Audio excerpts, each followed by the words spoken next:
Good morning, class. This is Teacher Queenie, your Earth and Life Science teacher. This session will cover the Quarter 1, Modules 1 and 2. The topic will be the planet Earth and the subsystem. This is very interesting since we will be talking about where we live, the Earth. Let's start! These are the planets of our solar system: Mercury, Venus, Earth, Mars, Jupiter, Saturn, Uranus, and Neptune. As you can see, the planet Earth is the third planet from the Sun. It belongs to the terrestrial planets, which consists of the Mercury, Venus, Earth, and Mars. Now, what makes the Earth unique and habitable? Has a steady light energy. Because our planet is mostly covered with water. Because the Earth has enough amount of temperature. Because of the presence of nutrients and minerals needed by the living organisms. That's right! The presence of water, the presence of nutrients and minerals, the steady light energy, and the right range of temperature makes the Earth habitable for human life. Water. Water covers about 71% of the Earth's surface. According to Professor Balasubramanian 2015, water is available everywhere.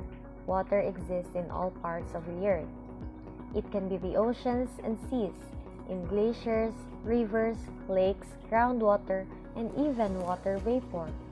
Water is used for drinking, cooking, washing, cleaning, and a lot more. It is the most significant commodity for living organisms.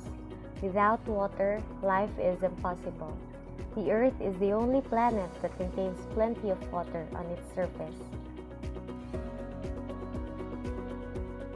The steady light energy. The natural and major source of light on Earth is the Sun.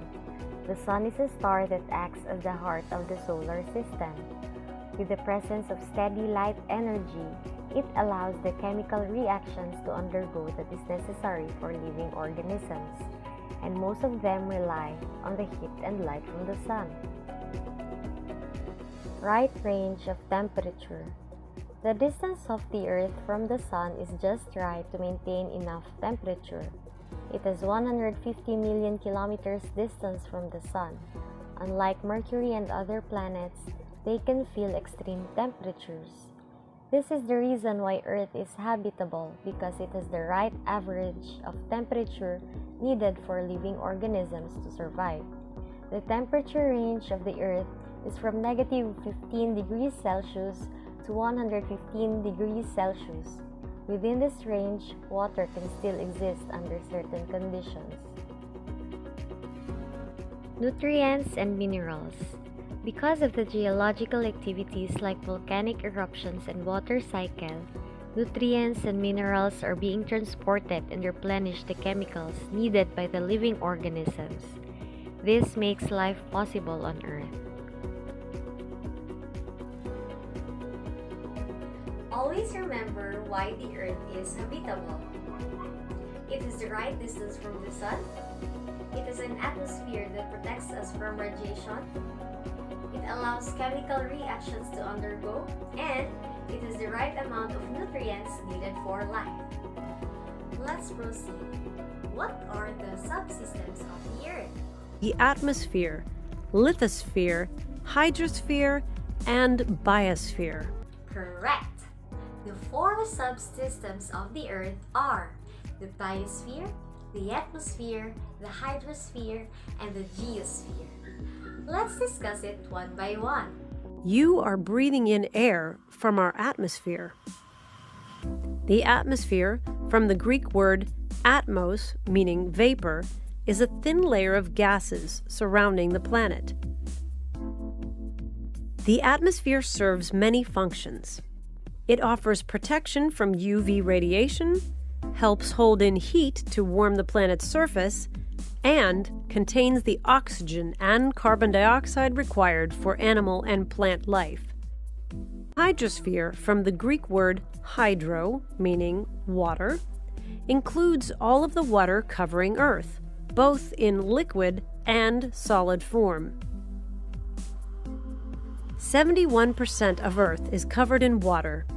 From the depths of the ocean to the ice-capped peaks of the mountains, the hydrosphere is all around us. Stone, lithos. Our lithosphere consists of approximately the first 60 miles of solid material from the surface of the planet down. This is also referred to as Earth's crust. The lithosphere constantly changes because of shifts in the tectonic plates. This movement is very slow, and we do not feel the change unless an earthquake or volcano occurs. A volcanic eruption affects all of Earth's spheres. The magma coming up through the Earth is part of the lithosphere. The gases and materials from the eruption move from the lithosphere into the atmosphere. The lava pouring down the volcano will change the biosphere, while the condensation of water alters the hydrosphere. Our biosphere, bio meaning life, contains all of the life on Earth. Living beings are found everywhere on Earth, even on the parts that appear to be uninhabited. The biosphere overlaps the atmosphere, lithosphere, and hydrosphere. We are part of the biosphere, as are the crops that we grow and the pets that we keep. Every living being, from tiny bacteria to blue whales, is part of Earth's biosphere. I know that you realize now how connected the four systems are. That is why always do something good for the surroundings, because it will always come back to you in unexpected ways. The United Nations is encouraging the people to work together because they believe that everyone has a responsibility in protecting the planet Earth. Also, by changing our habits, we can build a sustainable world. These are some ways we can do to help the planet Earth. Reuse, reduce, recycle. Volunteer for cleanups. Conserve water. Educate people. Shop wisely. And plant a tree. That is all for today. I hope that you have learned something from this session. Once again, this is Teacher Queenie. Bye!